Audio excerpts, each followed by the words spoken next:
Мусулманчылыктын 5 парзынын бири болгон ажы сапарына барып келүүнү, 5 убак намаз окуп, орозонун кереметине арбалган абир, ыйман, адеп ахлак, эки дүйнөнүн бактысын эңсеген, жаратканга жалбаруу сезими бар ар бир инсан тилек кылаары шексиз.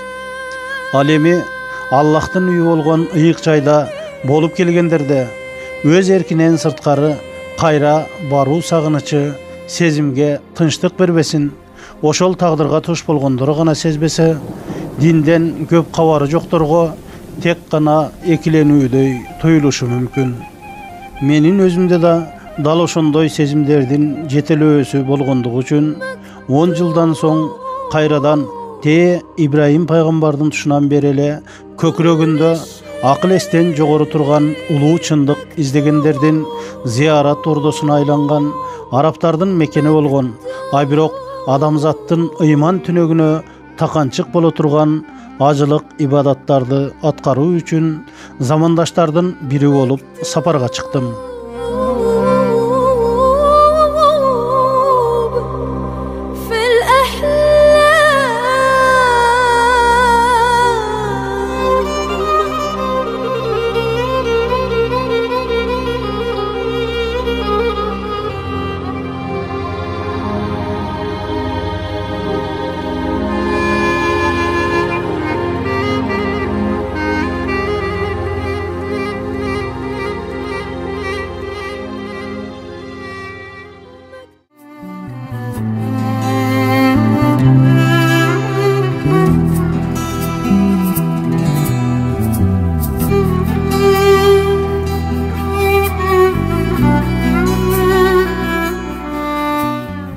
Бул жолку сапарыбыз Медина калаасынан башталды.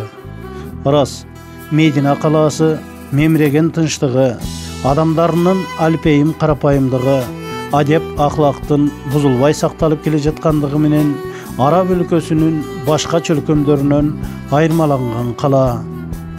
Ошон үчүн Алла Таала пайгамбарыбыз Мухаммед саллаллаху алейхи вассаламдын ушул шаарга баш калкалоосун насип кылгандыр.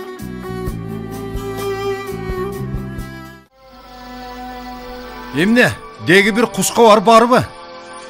Азырынча эч нерсе көрүнбөйт. Менин жүрөгүм ал жана Абакир менен бирге. Бул аптапталар кантип жатышты экен?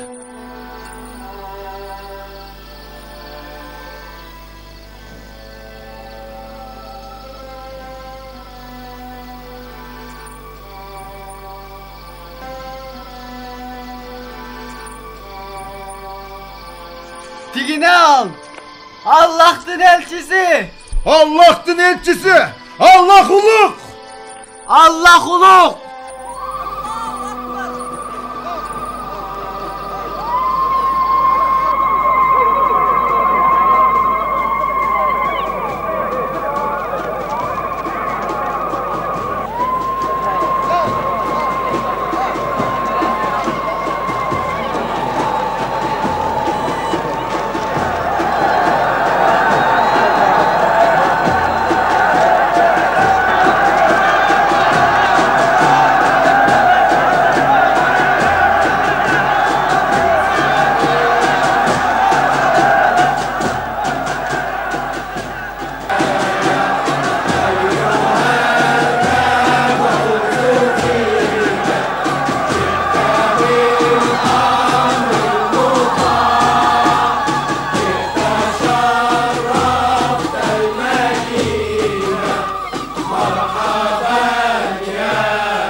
Мединага кош келиңиз элчи. Кош келиңиз.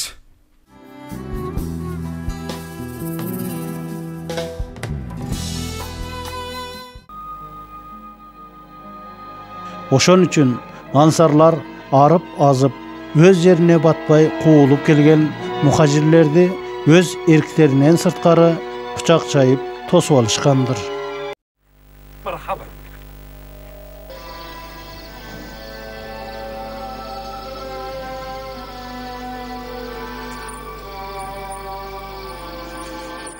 Менин үйүмө түшүңүз элчи. Менин үйүм Ясребдеги Ең мықты үйлердің бірі. Сіз үшін ең ыңғайлы жатақ.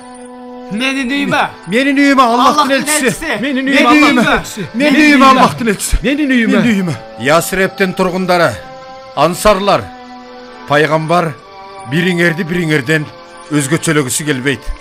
Ой ел жұрт, бізді ұққыла. Аллахтың елшісі минип келген тоғай жерге барып чөксө, мына ошол жерге анын өжүрөсүн. Анан мечит курабыз. Аға, Аллахтың салам дуалары болсын. Аға, Аллахтың салам дуалары болсын.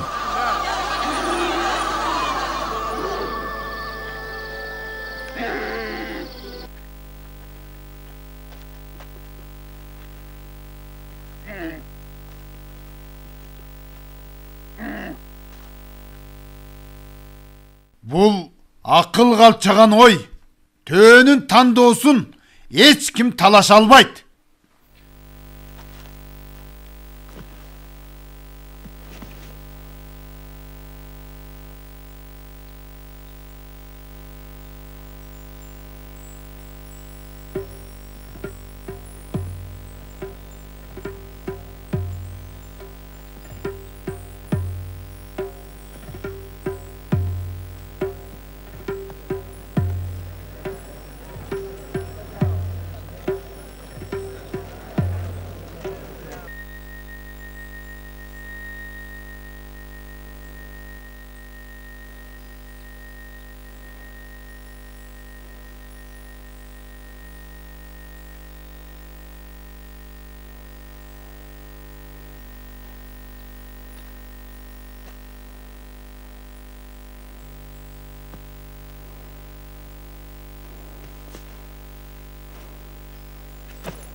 Аллахтың бұйрығы менен пайғамбардың үйі ушул жерге құрылады. Мына ушул жерге Аллахқа иіліп сажда қылучу бірінші мешітті құрабыз.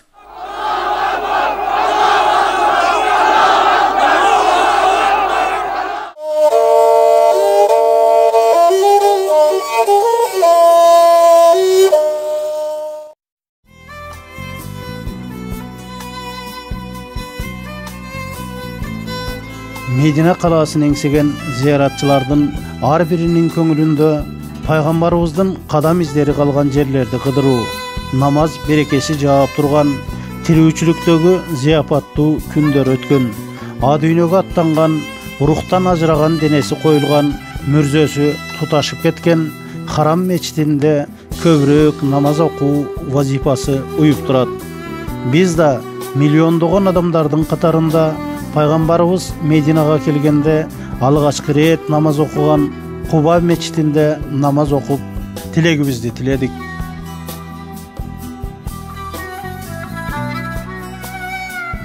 Урматтуу көрүүчүлөр, эсиңиздерде болсо, ислам тарыхында ошол Меккеден Мединага хижра көчүп келгенде пайгамбарыбызды ушул мединалыктар аябай кубануу менен тосуп алып, сахабалар менен чогуу менин үйүм бар, менин үйүм бар, менин үйүм бар деп бардыгы өздөрүнүн үйүнө чакырганда ошол көпчүлүктүн көңүлүн оорутпас үчүн пайгамбарыбыз өзүнүн минип келген желмаянын башын бошко берип, төөм кайсыл жерге чөксө, мен ошол жерге, ошол үйдүн коногу болоюн деп бир калыс чечим кабыл алган. Мына ошол желмаян чөгүп, алгачкы ошол пайгамбарыбыз Мединага көчүп келгенде алгачкы курулган мечиттин орду мына ошол жер. Ошол жер 1984-жылы кайрадан жаңыртылып курулган экен. Бүгүнкү күнгө чейин ошол мына 14 кылымдан бери пайгамбарыбыз келип алгачкы конуштаган, тагыраак айтканда 14 күн жашаган конушу мына ушул жерде болгон. Алгачкы намаз окулган жер дагы Мединага келгенде мына ушул жер болгондугу белгилүү. Азыр сиздер ушул жерге келип зияратчылардын пайгамбарыбыздын алгачкы курулган мечитине келип ушул жерде 2 рекет намаз окуп жаткандыгына өзүңүздөр күбө болуп жатасыздар. Бул жердин улуктугу дагы, өзгөчөлүгү дагы мына ушунда. Тилек демекчи, Ажы сапарындагылардын негизги максаты көөдөндө турган көп нерседен арылуу, жараткандан күнөөлөрдүн кечирилишин жалбарып сурап, алдыдагы жашоого таза дил менен умтулууга ниет кылуу экендиги жалпыга маалым. Бул мечиттин курулуш себеби бир мушриктердин дагы бир мечити болгон, Зирар деген мечит болгон. Ал эмне үчүн мечит курулган десе, мусулмандарды бөлүп жарыштык үчүн, фитна фасад болуштук үчүн Масжид Зирар болгон. Ал эми бул мечиттин айланасында бир коом ал жерде, бир коом бул жерде, тигил жерде таркак жашаган. Пайгамбар алейхиссалату вассалам Набавийде бул электе туруп, ушул жерге келип түшкөн дагы, айланадагы бүтүн коом, бүтүн нелер ушул жерге келип чогулган. Эми Пайгамбар алейхиссалату вассаламдын мечитиден алдын Аллах Таала Кур'анда өзүнчө уссиса ала таква, такванын үстүндө курулган эң алгачкы мечит ушул болду дейт. Ахакка ан такума фи. Эми мечиттердин ичинде эң акылуусу, мечиттердин ичинде намаз окууга акылуу болгон, мунун ичинде намаз окушуна ишара болгон мына бул аят бар иншалла. Биз түшүнүбүз керек, Масжид Набавийден алдын курулган. Пайгамбар алейхиссалату вассалам Масжид Набавийге жетелекте ушул жерге түшүп туруп, ушул жерде намаз окуп, ушул жерде туруп. Кубага келдик. Куба кандай мечит экен, ал эмне экен десе, Пайгамбар алейхиссалату вассалам төсү менен келип, колдоруну кудду ушул жерлерде кетмен чаап, ула ийилеп, Расулулла буттарын түзүп, жеңдерин шимарылып алып туруп, нашида айтып, сахабаларды күч кайрат менен ушул мечит болгон.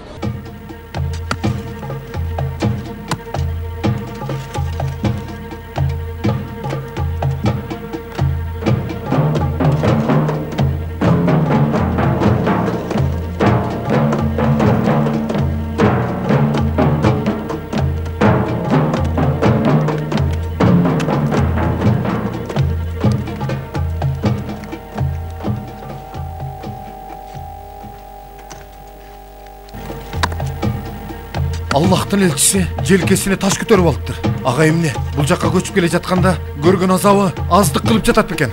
Сиз эс алыңыз. Биз өзүбүз эле иштейбиз.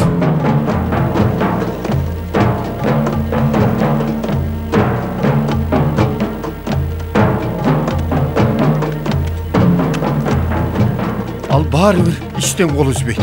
Эмгекте сыйынуу экендигине ынандыргысы келип жатат. Ушундай оор жүктү анын жашында көтөрүү. Анын эмгеги бизге өрнөк. Бул мечит курулгандан кийин үстүндө Пайгамбар алейхиссалату вассалам намаз окуганда мына ушул курма жалбырактарынын үстүнө койгон. Көрүп атасыздар, 1,5-2 метр, 2,5 метрге чейин баягы курма шактары. Ушуну ушундай таштап коюп, мына ушунун үстүндө намаз окулган. Ушул мечитте момун мусулмандар чогулган, имандар бекем болгон, күч топтогон, кайрат топтогон, алар момун мусулмандар бири-бири менен бекем болгон. Андан кийин Масжид Набавийдин курулушуна өтө чоң салым кошкон, өтө чоң күч болгон мечит мына ушул мечит. Пайгамбар алейхиссалату вассалам эмне үчүн бул жерде окуган умранын соогун алат деп жатат. Себеп бул Масжид Набавийдин улуу бир орун болуштугун шарттаган, негиздеген, себеп болуп берген, даража тадрич болуп берген мечит ушул жер болгон.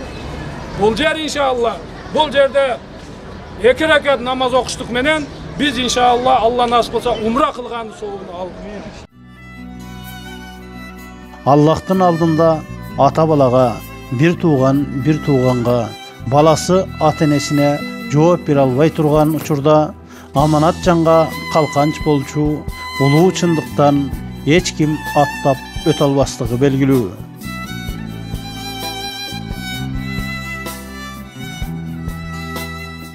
Куба мечит турасында айта турган болсок, албетте Куба деген сөз араб тилинен алынган болуп, жерден бийик турган жерди, көтөрүлүп турган, эгиз турган жерди Куба деп аталат. Мына ушул мечиттин аты Куба. Бул жер Медина шаарына караганда бир канча жогорулукта турат. Ошондуктан Куба деп аталган. Пайгамбар саллаллаху алейхи вассалам бул жака сапар кылып келгенден кийин эң алгачкы жолу ушул жерге түшүп, мына ушул мечитти турат. Бул жерде Пайгамбар саллаллаху алейхи вассалам 14 күн турат. 14 күн турган аралыкта мына ушул мечитти куруп, анан кийин Пайгамбар саллаллаху 14 күндөн кийин бул жака Мединага карап бет алат.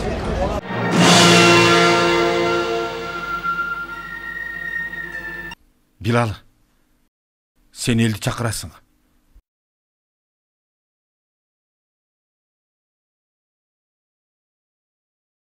Менби? Тайсалдаба Билал. Бул пайгамбардын эрки.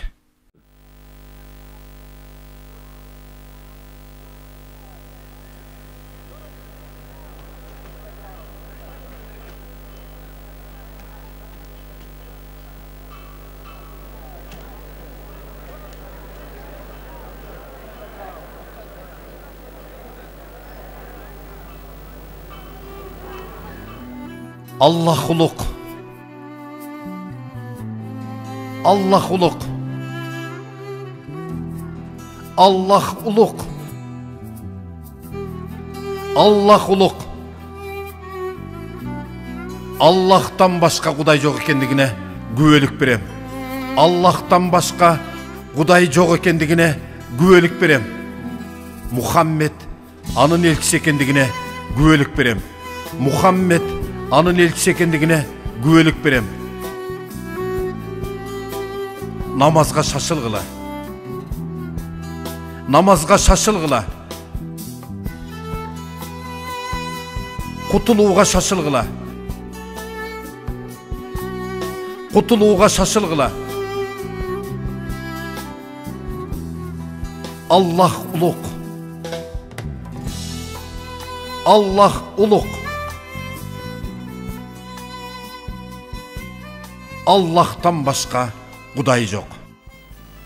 Бұл аятта төмендегіше айтады: "Ла масжидун уссиса аля тақва мин аувал яумин хаққан тақума фи". Мына ушул мечит турасында түшкөн аят. Мына ушул мечит биринчи күндөн баштап эле тақвалыкка курулган мечит.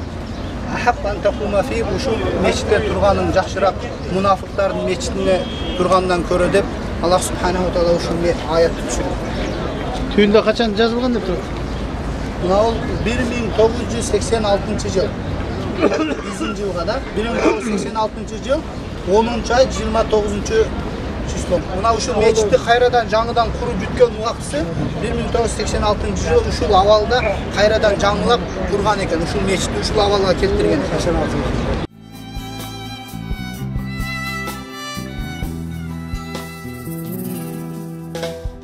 Hacı saparı тууралуу далай маалыматтар учурунда үзгүлтүксүз айтылып турат.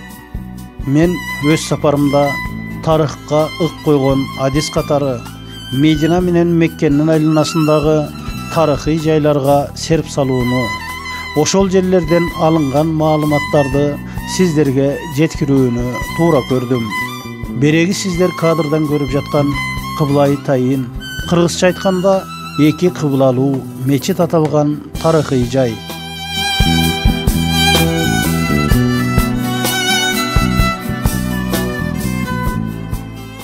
Bizler ошол учурунда биз мусулмандар Пайгамбар алейхиссалам бүгүнкү күндөгү Палестина өлкөсүндөгү Кудус мечитине карап окулат эле.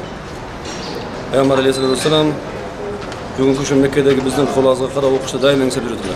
Аллах субханаху ва таала ошол Пайгамбар алейхиссаламдын тилегине кабыл кылып, күндөрдөн бир күн ушул аср намазында жүзүңдө ошол бүгүнкү Меккедеги Харам мечитине карап окугон деген аят түштү.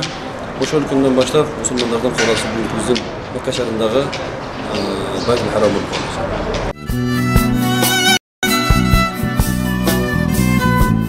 Оба, өз акылың жетпеген чындыкты бүшүркөбөй кабыл албасаң, Кудайсыз болооруң шексиз.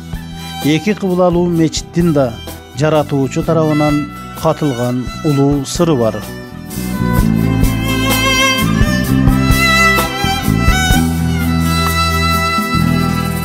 Медина қаласындағы Кыблай Тайин, тағырақ айтқанда эки кыблалуу мечиттен кирип эки рекет намаз окуп өз ушул жердеги мусулманчылыктагы урпактык парзыбызды аткарып чыктык.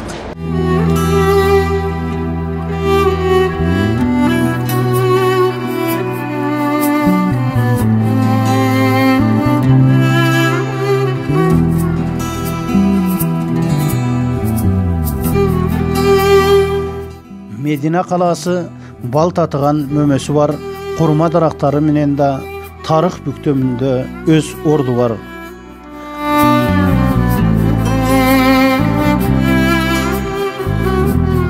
Азыр биз аралап жүргөн курма базары kurma darактарынын тамырында балким пайгамбарыбыздын мээри түшкөн, куттуу колдору тийген, көлөкөсүндө салкындаган ирмемдер катылып жаткандыр.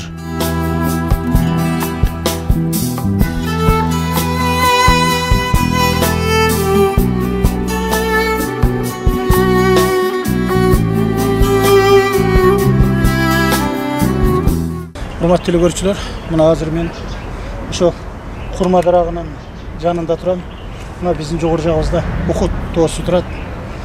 Өзүңүздөргө белгилүү, бул жерде ошо ислам душмандары менен пайгамбарыбыздын өзү баш болуп сахабалары менен ошол жерде кан төгүлгөн, чоң салгылашуу болуп 70 сахаба мына ошол жерде шейит кеткендиги белгилүү. Ал эми ушул айланада бүгүнкү күндө мындай курма дарактары өсүп токой болуп турат. Сиздерге айтып кетчү маалымат, мына ар бир өсүп турган курманын бутагы бул ушул ар бир жыл менен эсептелет экен. Мисалы үчүн мына 1 жыл, 2 жыл, 3 жыл, 4 жыл, 5 жыл, 6 жыл, 7 жыл болуп, азыр мен бир жок дегенде бир 70-80 жылдык курма дарагынын түбүндө турам. Ал эми могул жерде ушул 4 жыл, 5 жылдык түшүмгө кирейин деп калган курма дарак экен. Мына биринчи жылы болсо керек. Андан кийин 2-нчи жылы, 3-нчи жылы, 4-нчи жылы, мына азыр боткок болуп турган дарактар бул 5-6-нчы жылдардагы курма дарагынын дарагы экен. Албетте, бул курма дарагы бейиштин тамак катары курма. Ушул кум учурган чөлдө өскөн өсүмдүк катары бул тирүүчүлүккө азык болгон, ушул жерде чөлдө жашоо кечирген араб бир боорлорубузду өлүмдөн сактап калган, ачарчылыктан сактап калган бейиштин тамагы катары эсептелгендиги бардыгыбызга белгилүү. Ошон үчүн бул миңдеген жылдардан бери ушул кум учурган ысыгы 70-80 градуска чейин жеткен ушундай кумдуу чөлдө, жарым чөлдөрдө өсүп турган ушул бой тиреген курма дарагы өзүнчө улуу сыры, улуу бир катылуу белгилери болушу мүмкүн. Мына азыр ошо биздин ошо Кыргызстандан келген зыяратчыларыбыз курма алышып курма базарында жүрүшөт. Ал эми биз сиздерге ушул курма тууралуу маалымат берип коелу деп мына ушул жерде маалымат жеткирүүнүн аракетинде болуудабыз.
Жайылып жаткан чөлдүн бир ойдуңунда жайгашкан Мединага пайгамбарыбыздын байырлашынын Алла Таала тарабынан катылган өз сыры бардыр дегенбиз. Өз мезгилинде бүгүнкү күндө алтындын буусуна жалатылган курулуштун башаты кандай болгондугуна карт тарых күбө. Жогоруда биз сөз кылган курма дарактары ошол карт курулуштун башатына ар бир окуган намазың миң рекет окуган намаздын сообуна жүргөн Харам мечитинин түптөлүшүнө себеп болгондур. Харам мечити тууралуу сөз болгондо акыл эстен жогору турган улуу күчтүн кереметине арбалбаган пенде болбос. Албетте, ал улуу күч 18.000 alamdın 2 düynönün eýesi ekendigi talaşsız.